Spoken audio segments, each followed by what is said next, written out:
नमस्कार साथियों, एक बार फिर से आप सभी का बहुत बहुत स्वागत है लोधाज क्लासेस के बीए प्लेटफॉर्म पर। दोस्तों, महिला सशक्तिकरण है ना, तो ये सभी दोस्तों सिर्फ बीए सेकेंड ईयर के लिए ही नहीं बल्कि साथ ही साथ में बीएससी बीकॉम बीबीए बीसीए वाले स्टूडेंट्स भी इस क्लास को फॉलो करके और अपने एग्जाम को और भी बेहतर बना सकते हैं। दोस्तों, तो फाउंडेशन कोर्स के अंतर्गत महिला सशक्तिकरण वुमन एम्पावरमेंट पर दोस्तों आज हम एक मॉडल पेपर आप लोगों के लिए लेकर आए हैं, जिसके अंतर्गत 50 समथिंग एमसीक्यू क्वेश्चनों पर हम आज डिस्कस करेंगे। दोस्तों, इसके अंतर्गत इसकी विशेषता यह है कि ये जो सेशन आज का होने जा रहा है ये हिंदी मीडियम और इंग्लिश मीडियम दोनों स्टूडेंट्स के लिए समान रूप से उपयोगी होगा, ठीक है ना। तो इसमें दोस्तों लगभग 50 प्रश्न हम इंपोर्टेंट डिस्कस करेंगे जो कि आपके एग्जाम के दृष्टिकोण से बहुत ज्यादा महत्वपूर्ण होंगे। वो साथ ही साथ में कुछ मेरे दोस्तों के तो कल ही पेपर है, तो उनके लिए तो बहुत ज्यादा इंपॉर्टेंट है, बहुत ही ज्यादा जरूरी है दोस्तों, है ना। 14 तारीख को अभी पेपर है कुछ दोस्तों के।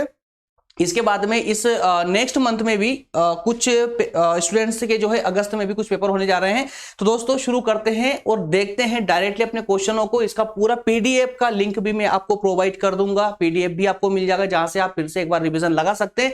लेकिन दोस्तों, जिनका कल एग्जाम है उन्हें कोई रिवीजन की आवश्यकता नहीं पड़ेगी, जहां तक मेरा अनुभव है। एक बार बस इस सेशन को एंड तक एक बार वॉच कर लीजिए, सारे ऑप्शन आपको अपने आप याद रह जाएंगे। आइए दोस्तों शुरू करते हैं अपना सेशन आज का और डायरेक्टली क्वेश्चन आंसर पर ही मूव करेंगे। सबसे पहले हम बात करेंगे प्रश्न की। सबसे पहला प्रश्न है, महिला सशक्तिकरण का अर्थ क्या है? महिला सशक्तिकरण का अर्थ क्या है? चार ऑप्शन आपके सामने दिए गए हैं। समाज में महिलाओं का आर्थिक विकास होना, व्यक्तित्व का विकास होना, सामाजिक विकास होना या उपरोक्त सभी। दोस्तों देखिए यहां पर इंग्लिश में भी दिया गया है, साथ में इंग्लिश में भी मैं आप लोग लेकर आया हूं ताकि जो इंग्लिश मीडियम वाले स्टूडेंट्स है वो कंफ्यूज ना हो। The meaning of the woman empowerment, तो चार ऑप्शन यहां पर भी दिए गए हैं दोस्तों। इसका ऑप्शन द करेक्ट हो जाएगा, तीनों, है ना। तो ए बी और सी तीनों जो है दोस्तों, तीनों ही यहां पर इंपोर्टेंट, तीनों ही इसके आंसर, तीनों ही ऑप्शन करेक्ट हो जाएंगे, अर्थात कि all the of above, all the of. Clear है ना। नेक्स्ट क्वेश्चन देखेंगे। अगला प्रश्न है, ऋग्वेद में किसकी कथा मिलती है? ऋग्वेद में किसकी कथा मिलती है? Which story is the found in Rigveda? तो दोस्तों ऑप्शन है आपके सामने बृहस्पति और जुहू। नेक्स्ट ऑप्शन है, देख ऑप्शन थोड़ा आगे पीछे हो रहा है ना, माइंड मत कीजिएगा। ऑप्शन बा में है इंद्र और इंद्राणी, ऑप्शन सा में है शिव और पार्वती या फिर ब्रह्म और सरस्वती। दोस्तों इसका ऑप्शन ए करेक्ट हो जाएगा। ऑप्शन ए करेक्ट, बृहस्पति और जुहू की जो है कथा का वर्णन ऋग्वेद में किया गया है। नेक्स्ट क्वेश्चन देखेंगे। अगला प्रश्न है, महिला सशक्तिकरण वर्ष कब मनाया जाता है? ऑप्शन में 4 मार्च, 15 मार्च, 10 मार्च या फिर 20 मार्च को। तो दोस्तों इसका ऑप्शन ए करेक्ट हो जाएगा। ऑप्शन ए 8 मार्च को महिला सशक्तिकरण मनाया जाता है। क्लियर है ना। चलिए आइए नेक्स्ट पर बात करेंगे। अगला प्रश्न है, किस युग में पति की मृत्यु के उपरांत पत्नी पुनर्विवाह कर सकती थी?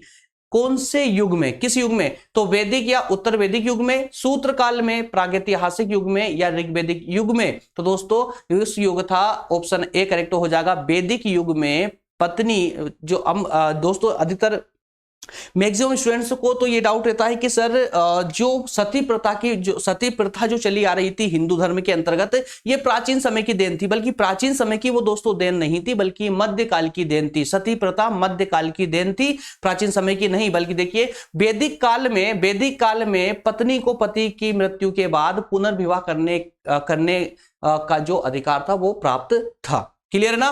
नेक्स्ट क्वेश्चन, अगला क्वेश्चन है, जहां स्त्रियों की पूजा होती है वहां देवता रमण करते हैं और जहां स्त्रियों की पूजा नहीं होती वहां के सभी कार्य व्यर्थ हो जाते हैं।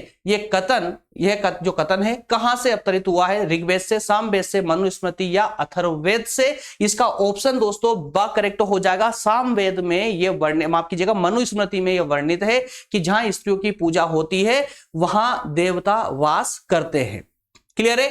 अगला प्रश्न देखेंगे। नेक्स्ट प्रश्न है, किस रानी ने मुगल सम्राट अकबर के सेनापति आसफ खान से लड़कर वीर गति प्राप्त होने से पहले 15 वर्षों तक शासन किया था? ऑप्शन आपके सामने चार ऑप्शन है, रानी रूपमती, रानी पद्मावती, रानी दुर्गावती या लक्ष्मीबाई। इसका दोस्तों ऑप्शन स करेक्ट हो जाएगा। रानी दुर्गावती ही वो वीरांगना थी जिन्होंने 15 वर्ष जो है शासन किया था। क्लियर है। अगला प्रश्न है, राष्ट्रीय महिला उत्थान नीति कब बनाई गई? राष्ट्रीय महिला उत्थान नीति कब बनी थी? है ना।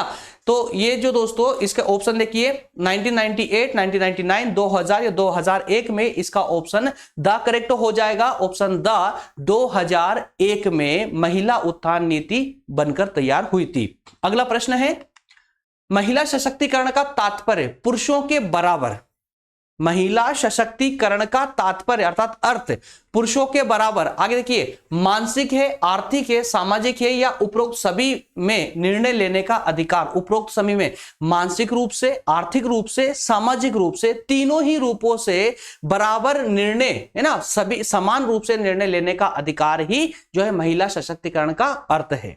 इसलिए ऑप्शन द करेक्ट हो जाएगा। नेक्स्ट प्रश्न है, किस राज्य में 50% महिलाएं पंचायत की मुखिया हैं?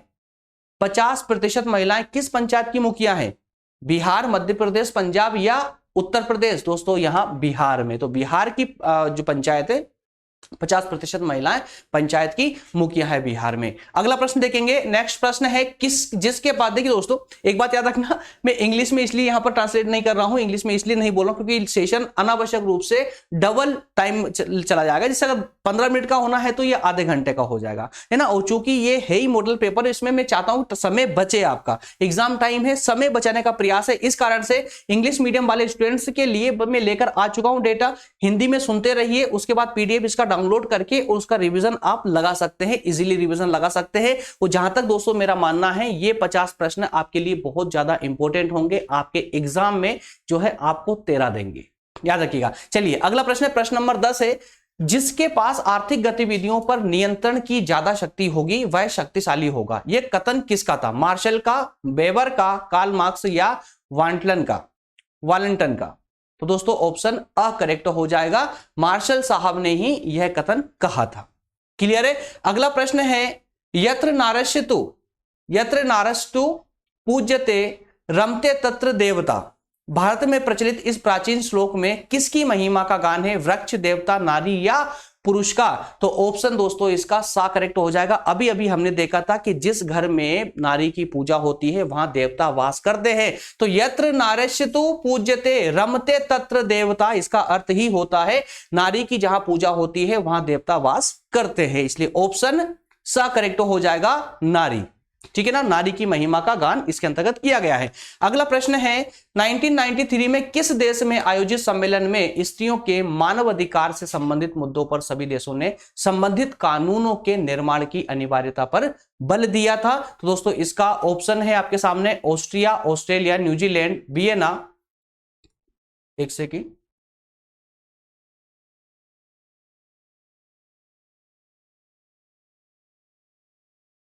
ओके फ्रेंड्स, चलिए तो इसमें 4 ऑप्शन दिए गए हैं, ऑस्ट्रिया, ऑस्ट्रेलिया, न्यूजीलैंड या वियना। तो दोस्तों इसका ऑप्शन द करेक्ट हो जाएगा, वियना में।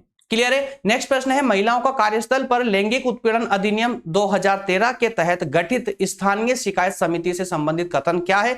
पीड़ित महिला की शिकायत की सुनवाई, समिति की अध्यक्ष महिला होगी, समिति के अन्य सदस्यों में एक सदस्य ST/SC से जुड़ी महिला का होना अनिवार्य, उपरोक्त सभी। इसका दोस्तों ऑप्शन द करेक्ट हो जाएगा। ये तीनों ही कंडीशन आ, बा और सा तीनों ही कंडीशन है लागू थी। अगला प्रश्न देखेंगे। नेक्स्ट प्रश्न है, घरेलू हिंसा निरोधक अधिनियम पारित कब हुआ था? 2005 में, 1 में, 2001 में, 2010 में या उपरोक्त में से कोई नहीं, नन ऑफ एबव। तो दोस्तों इसका ऑप्शन अ करेक्ट हो जाएगा, 2005 में घरेलू हिंसा निरोधक अधिनियम पारित किया गया था। अगला प्रश्न है, लैंगिक अधिनियम 2013 के अंतर्गत परिवादी की जांच का प्रावधान किस धारा के अंतर्गत होता है?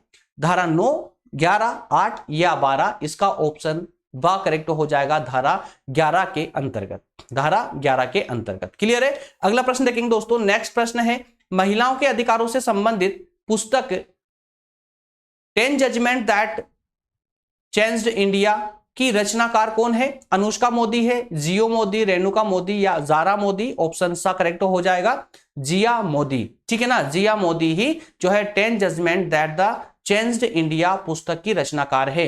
अगला प्रश्न देखेंगे। घरेलू हिंसा अधिनियम में व्यथित व्यक्ति से कोई भी ऐसी महिला अभिप्रेत है जो, ऑप्शन ए, प्रत्यर्थी के साथ घरेलू नातेदारी में हो, प्रत्यर्थी द्वारा घरेलू हिंसा के किसी भी कार्य के अधीन रही होने का अभिकथन करती है, केवल आ सही है या दोनों ही सही है। ऑप्शन बा करेक्ट हो जाएगा।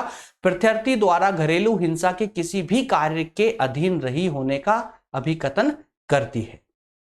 चलिए अगला प्रश्न देखते हैं। अगला प्रश्न है घरेलू हिंसा अधिनियम 2005 के अंतर्गत घरेलू नातेदारी के अंतर्गत कौन कौन आता है ना? जो साझा गृहस्थी में रहते हैं, या जो पूर्व में भी साथ रहे हो, या दोनों कथन असत्य है, या दोनों कथन सत्य है। तो दोस्तों इसका ऑप्शन बा करेक्ट हो जाएगा। ऑप्शन माफ कीजिएगा, ऑप्शन द करेक्ट है।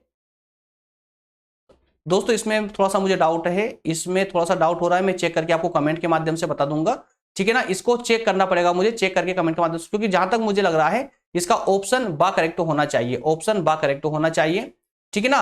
Who were together also previously, clear है? तो ये वाला ऑप्शन मुझे जहां तक लग रहा है मेरे अकॉर्डिंग ये सही होना चाहिए, बट यहां पर ऑप्शन में दिया गया है द, मतलब दोनों ही कथन सत्य है, ठीक है ना? इसको मैं चेक करके आप लोगों को बताऊंगा। चलिए अगले प्रश्न पर बढ़ते हैं। प्रश्न नंबर 18, ओके, प्रश्न नंबर 18, ठीक है। 9 में दोस्तों घरेलू हिंसा के दायरे में कौन कौन शामिल है? स्वास्थ्य का संकट, आर्थिक क्षति, सुरक्षा का संकट, या उपरोक्त सभी होंगे। घरेलू हिंसा किसी प्रकार से, स्वास्थ्य के प्रकार से हो सकती है, आर्थिक क्षति हो सकती है, सुरक्षा का संकट हो सकता है, क्लियर है ना? चलिए अगला प्रश्न है। अगला प्रश्न, घरेलू हिंसा में से महिलाओं का संरक्षण अधिनियम कब लागू हुआ? घरेलू हिंसा से महिलाओं का संरक्षण अधिनियम कब लागू हुआ दोस्तों? तो ये लागू हुआ है आपका 13 सितंबर 2005 को, 13 सितंबर 2005 को, क्लियर है? आइए अगला प्रश्न है, घरेलू हिंसा में महिलाओं का संरक्षण अधिनियम 2005 की किस धारा के अंतर्गत मजिस्ट्रेट अंतरिम या एक पक्षीय आदेश शपथ पत्र के आधार पर पारित कर सकता है? 4 ऑप्शन दिए गए हैं, धारा 23 के आधार पर, या धारा 22 के आधार पर, धारा 21 या फिर धारा 20 के आधार पर। इसका ऑप्शन ए करेक्ट हो जाएगा, क्योंकि धारा 23 के आधार पर मजिस्ट्रेट जो है अंतरिम और एक पक्षीय आदेश पर शपथ पत्र के आधार पर पारित कर सकता है, क्लियर है? आगे बढ़ते हैं, अगला प्रश्न देखेंगे। नेक्स्ट प्रश्न है, घरेलू हिंसा अधिनियम के अंतर्गत लैंगिक दुर्व्यवहार है, क्या है? महिला की गरिमा का दुरुपयोग करना, तिरस्कार या अन्यथा अतिक्रमण करना, अपमान करना, या उपरोक्त सभी। तो जहां तक मेरा मानना है बिल्कुल उक्त सभी होंगे, ऑप्शन द करेक्ट हो जाएगा, क्लियर है? नेक्स्ट क्वेश्चन है, घरेलू हिंसा के अंतर्गत किस प्रकार का दुर्व्यवहार आता है? लैंगिक दुर्व्यवहार आता है, मौखिक या भावनात्मक दुर्व्यवहार आता है, शारीरिक दुर्व्यवहार आता है? दोस्तों सभी आएंगे, ठीक है ना? चलिए अगला प्रश्न देखेंगे। अगला प्रश्न है, घरेलू हिंसा अधिनियम 2005 कब प्रभाव में आया था? 26 सितंबर 2006 को, 26 मार्च 2006 को, या 26 अक्टूबर 2006 को, या 26 अगस्त 2006 को? बताइए दोस्तों, बताइए, एक सेकेंड, ओके। चलिए तो दोस्तों इसका ऑप्शन करेक्ट हो जाएगा सा, 26 अक्टूबर 2006 को घरेलू हिंसा अधिनियम प्रभाव में आया था, जो कि 2005 में बन के आया था, क्लियर है? चलिए अगला प्रश्न है, महिलाओं के अधिकारों एवं कानूनी हकों की रक्षा के लिए किस वर्ष में संसद के एक अधिनियम द्वारा राष्ट्रीय महिला आयोग की स्थापना की गई थी? ऑप्शन है आपके सामने, 4 ऑप्शन है, 1990, 95, 2000 और 2001। तो इसका ऑप्शन द करेक्ट, माफ कीजिएगा, आ करेक्ट हो जाएगा, 1990 है ना? तो 1990 में ही महिला अधिकारों और कानूनी हकों की रक्षा के लिए जो है संसद में एक अधिनियम प्रस्तावित किया गया था, राष्ट्रीय महिला आयोग की इसके माध्यम से स्थापना की गई थी, क्लियर है? ओके, नेक्स्ट क्वेश्चन है, अगला प्रश्न है, भारतीय संविधान के किस संशोधन में, ध्यान दीजिएगा, भारतीय संविधान के किस संशोधन में राजनीतिक अधिकारों की संरचना में महिलाओं के लिए समान भागीदारी और सहभागिता सुनिश्चित करने की दिशा में महत्वपूर्ण सफलता प्राप्त हुई है? कौन सा ऑप्शन है दोस्तों इसका? 73वें संशोधन है ना, 73वें संविधान संशोधन के माध्यम से। चलिए अगला प्रश्न है, भारत देश में राज्यसभा में महिला आरक्षण बिल कब पारित किया गया था?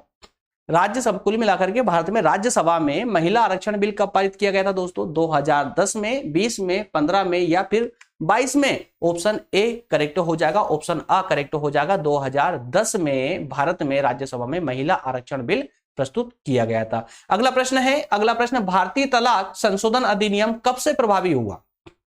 भारतीय तलाक संशोधन अधिनियम कब से प्रभावी हुआ? 3 अक्टूबर 2001 से 5 दिसंबर 2002 या 8 सितंबर 2010 या 10 नवंबर 2011। इसका ऑप्शन ए करेक्ट हो जाएगा, ऑप्शन आ 3 अक्टूबर 2001 से भारतीय तलाक अधिनियम प्रभावी हो चुका था। अगला प्रश्न देखेंगे, नेक्स्ट प्रश्न है श्री शक्ति पुरस्कार किस क्षेत्र में दिया जाता है? सामाजिक क्षेत्र में उत्कृष्ट योगदान पर, या आर्थिक क्षेत्र में, या फिर राजनीतिक क्षेत्र में, या उपरोक्त में से कोई नहीं। इसका ऑप्शन दोस्तों ऑप्शन ए करेक्ट हो जाएगा कि श्री शक्ति पुरस्कार सामाजिक क्षेत्र में दिया जाता है, सामाजिक क्षेत्र में उत्कृष्ट योगदान देने पर। अगला प्रश्न देखेंगे, नेक्स्ट प्रश्न है भारतीय कानून में महिलाओं को कितने अधिकार दिए गए हैं? भारतीय कानून में महिलाओं को कितने अधिकार दिए गए हैं? 11, 12, 13, 14। ऑप्शन ए करेक्ट हो जाएगा, 11 अधिकार। भारतीय कानून में महिलाओं को 11 अधिकार दिए गए हैं। कौन कौन से अधिकार है गूगल कर लीजिएगा, पूरा डिटेल मिल जाएगा उसका, ठीक है ना। सहभागिता का क्या अर्थ है? किसी भी कार्य में भाग या कुछ बांटना, एक साथ चलना, सबका पतन करना या सबका विकास करना, सहभागिता है ना। तो सहभागिता का अर्थ क्या होगा दोस्तों? किसी भी कार्य में भाग या कुछ बांटना, मतलब किसी भी कार्य में भाग लेना, सहभागिता। क्लियर है। नेक्स्ट प्रश्न देखेंगे, अगला प्रश्न है मेहर किस धर्म से संबंधित है? हिंदू, मुस्लिम, सिख या फिर इनमें से कोई नहीं? तो मुस्लिम है ना, मतलब ऑप्शन बी करेक्ट हो जाएगा, मुस्लिम धर्म से। नेक्स्ट क्वेश्चन है रानी अहिल्याबाई किस राज्य की रानी थी? मालवा, मुगल साम्राज्य, होलकर साम्राज्य या फिर उपरोक्त में से कोई नहीं। ऑप्शन ए करेक्ट हो जाएगा, मालवा साम्राज्य की रानी थी अहिल्याबाई। अगला प्रश्न है, अगला रानी अहिल्याबाई का जन्म कब हुआ था दोस्तों? 25 मई 1825 को, 2 मई 1925 या फिर 1725 या इनमें से कोई नहीं। तो ऑप्शन सा करेक्ट हो जाएगा इसका, 2 मई 1925 में इनका जन्म हुआ था। 2 मई 1925 को जन्म हुआ था अहिल्याबाई का। अगला प्रश्न है रानी अहिल्याबाई के पति का नाम क्या था दोस्तों? मल्हार राव था, खंडे राव था, है ना, माले राव या यशवंत राव? तो कौन सा ऑप्शन हो जाएगा दोस्तों इसका? ऑप्शन बा करेक्ट हो जाएगा, खंडे राव होलकर, ऑप्शन बा करेक्ट हो जाएगा। अगला प्रश्न है अवंतीबाई कहां की शासक थी? रामगढ़ की, बरेली, चंदेरी या भोपाल? रामगढ़। क्लियर है, रामगढ़। फटाफट इसलिए कर रहा हूं ताकि क्योंकि समय ज्यादा ना लगे, समय बहुत कम है मेरे पास तो, ठीक है। बाकी अब आप लोगों के पास भी समय बहुत ही कम है और मेरा उद्देश्य सिर्फ ये है कि इन 50 प्रश्नों को मैं आप लोगों को फटाफट प्रैक्टिस करवा दूं, जिससे कि आप लोगों को जब इसका रिवीजन लगाए तो एकदम जाने पिछाने से लगे, है ना। वो जहां पर कुछ डाउट होगा तो वहां पे उसको क्लियर भी कर लेंगे। कुछ गड़बड़ होगी तो जैसे अभी 18 नंबर के क्वेश्चन में गड़बड़ हुई थी, ठीक है ना, तो ऐसा कुछ डाउट आया था तो उसको भी देख लेंगे। ऐसा ना हो कि गलत मतलब मैं आधा घंटा देने को तैयार हूं लेकिन आप तक गलत इंफॉर्मेशन पहुंचे, ये बिल्कुल भी है ना, वो नहीं हो पाएगा। चलिए अगला प्रश्न है रानी दुर्गावती किस शहर से संबंधित थी? पन्ना, ग्वालियर, जबलपुर या रेवा? तो ऑप्शन सा करेक्ट हो जाएगा, जबलपुर से संबंधित थी। नेक्स्ट प्रश्न है, अगला प्रश्न है देश की पहली महिला शिक्षक कौन थी? सावित्रीबाई फुले, अहिल्याबाई होलकर, रानी लक्ष्मीबाई या दुर्गावती? ऑप्शन ए सावित्रीबाई फुले भारत की पहली महिला शिक्षक थी। क्लियर है। अगला प्रश्न है सावित्रीबाई फुले का जन्म किस राज्य में हुआ था? इंदौर, गुजरात, महाराष्ट्र या पंजाब में? तो दोस्तों इनका जन्म महाराष्ट्र में हुआ था। सावित्रीबाई फुले का जन्म कहां हुआ था? महाराष्ट्र में हुआ था। अगला प्रश्न है मेरी कॉम का नाम किस खेल से जुड़ा है? मुक्केबाजी से, वेट लिफ्टिंग, सब जानते हैं मुक्केबाजी से। ऑप्शन ए करेक्ट हो जाएगा। नेक्स्ट प्रश्न है सिंधु ताई सबकाल का नाम प्रसिद्ध है किस? तो खेल में प्रसिद्धि के कारण है, या अनाथ बच्चों की देखरेख और पालन पोषण के कारण है, सबसे अमीर महिला के रूप में है, या उपरोक्त में से सभी है? तो दोस्तों सिंधु ताई सबकाल, हालांकि बहुत कम लोगों ने इनका नाम सुना होगा, ये इनका नाम प्रसिद्ध है अनाथ बच्चों की देखरेख या पालन पोषण के लिए, है ना।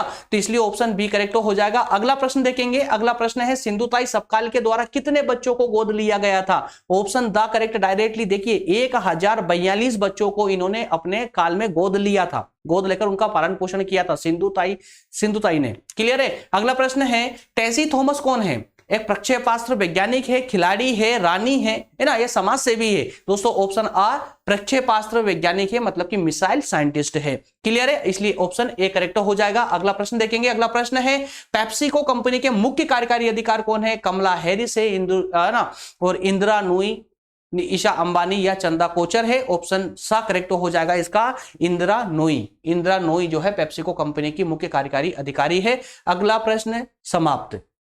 माफ कीजिएगा, प्रश्न यहां पर 44 क्वेश्चन ही दोस्तों यहां पर थे, ठीक है ना। 44 क्वेश्चन पर ही हमने यहां डिस्कस किया है। कुछ क्वेश्चन शायद मेरे ख्याल से कुछ छोड़ दिए गए हैं। वो राइट एंड रोंग वाले क्वेश्चन कुछ थे, 6 क्वेश्चन राइट और रोंग वाले थे, तो उनको हटा दिया गया है, यहाँ से छोड़ दिया गया, क्योंकि जहां तक मानना है इस प्रकार के क्वेश्चन आपसे एग्जाम में नहीं पूछे जाते हैं राइट और रोंग वाले, है ना। ऑब्जेक्टिव फॉर्मेट में ही आपसे इसमें क्वेश्चन पूछे जाएंगे, तो इतने क्वेश्चन आप लोगों के लिए पर्याप्त है। और अगर इसके अलावा अगर आपके पास कोई बुक है उसमें भी अगर आपको कुछ ऑब्जेक्टिव क्वेश्चन दिए गए हैं दोस्तों, तो पढ़ने में ज्यादा टाइम नहीं लगता है, तो इसलिए उसका भी रिवीजन एक बार कर लीजिएगा। लेकिन जो इंपॉर्टेंट क्वेश्चन थे मैं आप लोगों के लिए लेकर आ चुका हूं। मिलेंगे अगले पार्ट में दोस्तों, अगले पार्ट में। और अगले पार्ट में क्या मैं प्रयास कर रहा हूं कि अभी इसके जस्ट बाद में ही मैं वापस से अभी जाऊंगा दोस्तों पीपीटी रूम में, तो वहां तैयारी करना है आप लोगों के लिए उद्यमिता विकास वाले पेपर के, मॉडल पेपर के लिए, क्योंकि इस वाले पेपर में दोस्तों सुबह 11 बजे से बैठा हुआ था और अब जाकर के मैं आपको ये डिलीवर कर पा रहा हूं, है ना। लेक्चर समय लगता है इसको बनाने में, लेकिन मेरा पूरा प्रयास यही है कि आज ही मैं आपको एक वो वाला भी जो है ना उद्यमिता विकास वाला मॉडल पेपर भी आप लोगों को प्रोवाइड कर दूं। चलिए मिलेंगे उद्यमिता विकास के साथ में, तब तक आप